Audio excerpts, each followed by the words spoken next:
আজ আমরা শুনব বিখ্যাত দার্শনিক সক্রেটিসের জীবনীটি শুনতে থাকুন আর এমন আরও কাহিনী শুনতে অবশ্যই সাবস্ক্রাইব করুন আমাদের চ্যানেলটি।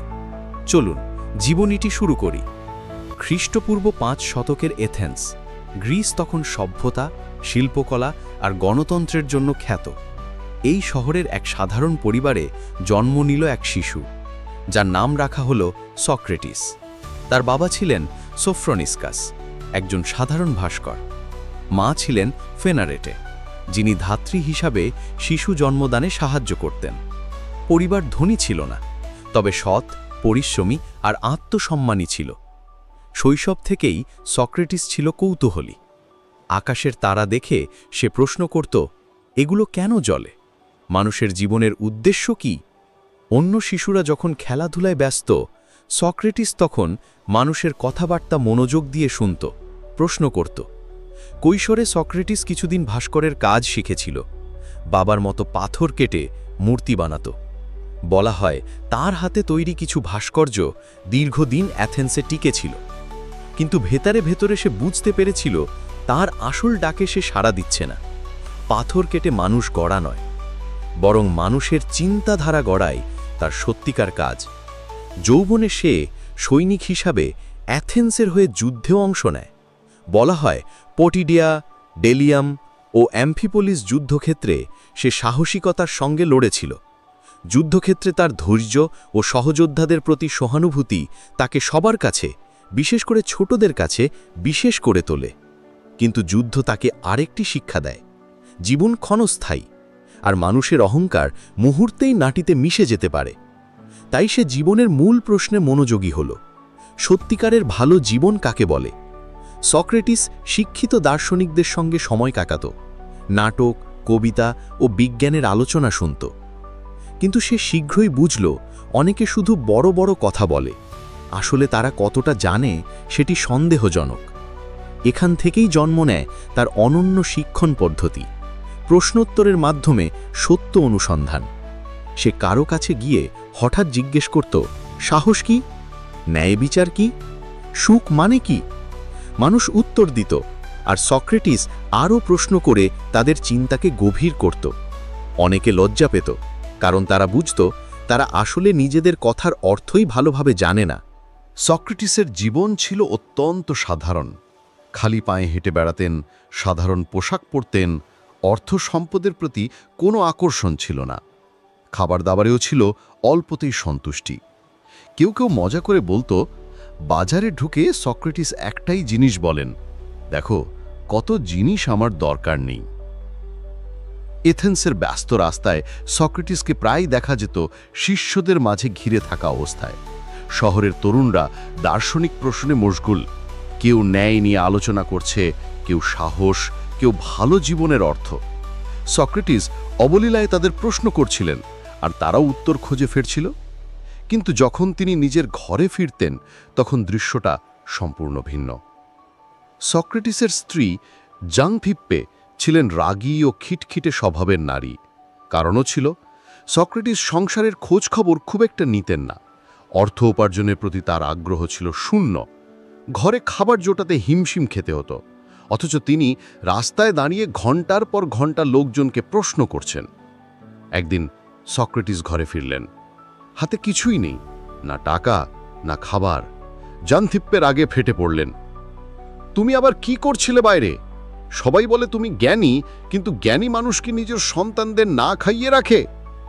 সক্রেটিস শান্ত গলায় বললেন, প্রিয়তমা, আমি চেষ্টা করি মানুষকে সত্য খুঁজতে শেখাতে।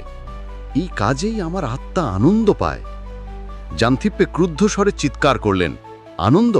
আনন্দ দিয়ে কি আমাদের ভাত হবে? তুমি যদি একটু ভাস্করের কাজ করতে, অন্তত সন্তানরা ভালোভাবে খেতে পারত। সক্রেটিস হেসে উত্তর দিলেন, জানো তো, আমি বলি জ্ঞানের জন্মদাত্রী আমার মা, আর সত্যের জন্মদাত্রী আমি নিজে হতে চাই। সংসার যে কত কষ্টের তা আমি জানি, কিন্তু বিশ্বাস করো, সত্যের পথই শেষ পর্যন্ত আমাদের মুক্তি দেবে। তাদের কয়েকটি সন্তান ছিল। সক্রেটিস সন্তানদের ভালোবাসতেন, কিন্তু সেই ভালোবাসা প্রকাশ করার ধরন ছিল আলাদা।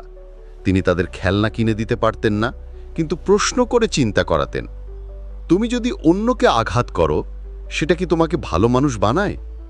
সত্যি করে বলো তো, আমরা যা চাই তার সব পাওয়াই কি সুখের নিশ্চয়তা? সন্তানরা মাঝে মধ্যে এসব প্রশ্নে বিরক্ত হতো, কিন্তু পরে বুঝেছিল এভাবেই তাদের বাবা অন্যরকম ছিলেন। প্রতিবেশীরা বলতো, এই লোকটার মাথা খারাপ, বাজারে গিয়ে বলে, দেখো কত জিনিস আমার দরকার নেই, অথচ তার ঘরের জিনিসের অভাবেই বউ রাগে অস্থির। জানথেপ্পে মাঝে মাঝে চরম রাগে সক্রেটিসের উপর পানি ঢেলে দিতেন। একদিন এমনই ঘটল। সক্রেটিস ভিজে দাঁড়িয়ে রইলেন। শিষ্যরা হতবাক, কিন্তু তিনি হাসলেন আর বললেন, দেখো, বজ্রের পর বৃষ্টি হবে, এটাই তো স্বাভাবিক। আসলে জানথেপ্পে সক্রেটিসকে ভালোবাসতেন। তার ভেতরে ভয় ছিল, একদিন হয়তো এই দার্শনিক চিন্তার জন্য স্বামীকে হারাতে হবে। তিনি চাইতেন সক্রেটিস সংসার, সন্তান আর নিজের নিরাপত্তার দিকে একটু নজর দিন। কিন্তু সক্রেটিস যে অন্য জগতের মানুষ, তিনি সংসারকে ভালোবাসলেও নিজের আত্মার টানে বারবার বেরিয়ে যেতেন রাস্তায়, তরুণদের মাঝে, আলোচনার ভিড়ে। সক্রেটিসের সবচেয়ে বিখ্যাত শিষ্য ছিলেন প্লেটো। প্লেটো ও অন্য শিষ্যরা সক্রেটিসের কথোপকথন লিপিবদ্ধ করেছিলেন, কারণ সক্রেটিস নিজে কিছুই লিখে যাননি। এভাবেই তার চিন্তাধারা যুগে যুগে বেঁচে আছে। একদিন সক্রেটিস শুনলেন, ডেলফির মন্দিরে এক ওরাকাল ঘোষণা করেছে সক্রেটিসই সবচেয়ে জ্ঞানী মানুষ।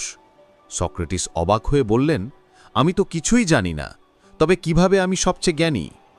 পরে তিনি বুঝলেন, হয়তো এজন্য যে তিনি অন্তত নিজের অজ্ঞতাকে স্বীকার করেন, আর অন্যরা তা করে না। তার জীবনযাপন ও প্রশ্ন করার ধরন অনেককে বিরক্ত করেছিল। তরুণরা তার কাছে এসে নতুন চিন্তা শিখত, ফলে পুরনো বিশ্বাস ভেঙে যেত। প্রভাবশালী অনেকেই তাকে হুমকি মনে করত।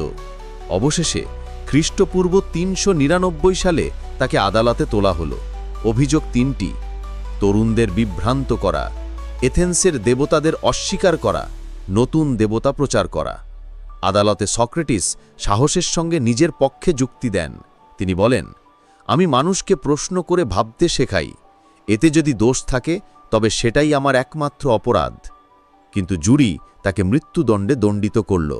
অনেকে ভেবেছিল সক্রেটিস অনুরোধ করলে তাকে রেহাই দেওয়া হবে, কিন্তু তিনি পালাতে চাননি, ক্ষমা চাইতেও রাজি হননি। যেদিন সক্রেটিসকে কারাগারে নেওয়া হলো, সেদিন জ্যানথিপি কেঁদে ভিজে গিয়েছিলেন।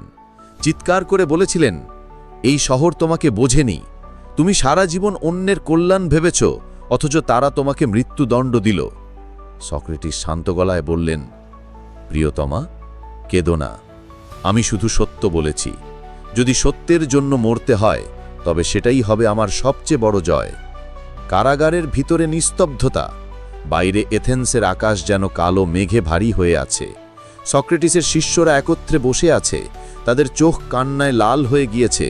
যে মানুষ সারা জীবন তাদের প্রশ্ন করতে শিখিয়েছে, নৈতিকতা শিখিয়েছে, আজ তাকে তারা হারাবে। সক্রেটিস কিন্তু আশ্চর্য রকম শান্ত, তার মুখে অদ্ভুত এক হাসি, চোখে জ্ঞানের দীপ্তি, যেন মৃত্যুই তার কাছে আরেকটি প্রশ্নের উত্তর। কারারক্ষী প্রবেশ করল, হাতে একটি পাত্র, পাত্রে মিশ্রিত আছে বিষ হেমলক। রক্ষীর চোখ নিচু, কণ্ঠ কাঁপছে।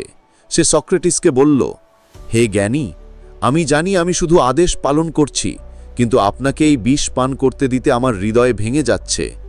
সক্রেটিস মৃদু হাসলেন আর বললেন, বন্ধু, কেঁদো না, তুমি কেবল তোমার কর্তব্য পালন করছো, যেমন আমি করেছি আমার সারা জীবন। শিষ্যরা ছুটে গেলেন তার কাছে, ক্রিটো, প্লেটো, অ্যাপোল্ডোরাস, সবার চোখে জল। অ্যাপোল্ডোরাস তো চিৎকার করে উঠল, গুরু, আপনাকে ছাড়া আমরা কিভাবে বাঁচব? পালিয়ে যান, অনুরোধ করছি। সক্রেটিস শান্ত কণ্ঠে বললেন, পালিয়ে গিয়ে কি হবে? আমি সারা জীবন মানুষকে আইন ও ন্যায়ের কথা শিখিয়েছি। এখন যদি আমি আইনের শৃঙ্খল ভেঙে পালাই, তবে আমার শিক্ষার কি মূল্য থাকবে? মৃত্যুকে ভয় করো না, কারণ মৃত্যু হয়তো ঘুমের মতো, অথবা হয়তো আত্মার এক নতুন যাত্রা। তিনি পাত্র হাতে তুলে নিলেন। চারপাশে নীরবতা, যেন পুরো এথেন্স থেমে গেছে সেই মুহূর্তে। সক্রেটিস ধীরে ধীরে হেমলকের বিষ মুখে নিলেন, চুমুক দিলেন শান্তভাবে। শিষ্যরা কাঁদছিল, কেউ কেউ মুখ ঢেকে কাঁপছিল। প্লেটো পরে লিখেছিলেন, সেই মুহূর্তে সক্রেটিসের চোখে ভয় ছিল না, বরং ছিল শান্তি ও দৃঢ়তা।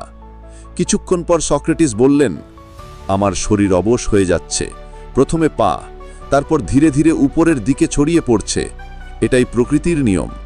তিনি শিষ্যদের দিকে তাকিয়ে শেষবার বললেন, ক্রিটো, এসক্লেটেস একটি মোরগের দাম পাবে, সেটি শোধ করতে ভুলবে না। কথা বলে তিনি চুপ হয়ে গেলেন। তার ঠোঁটে এখনো ক্ষীণ হাসি।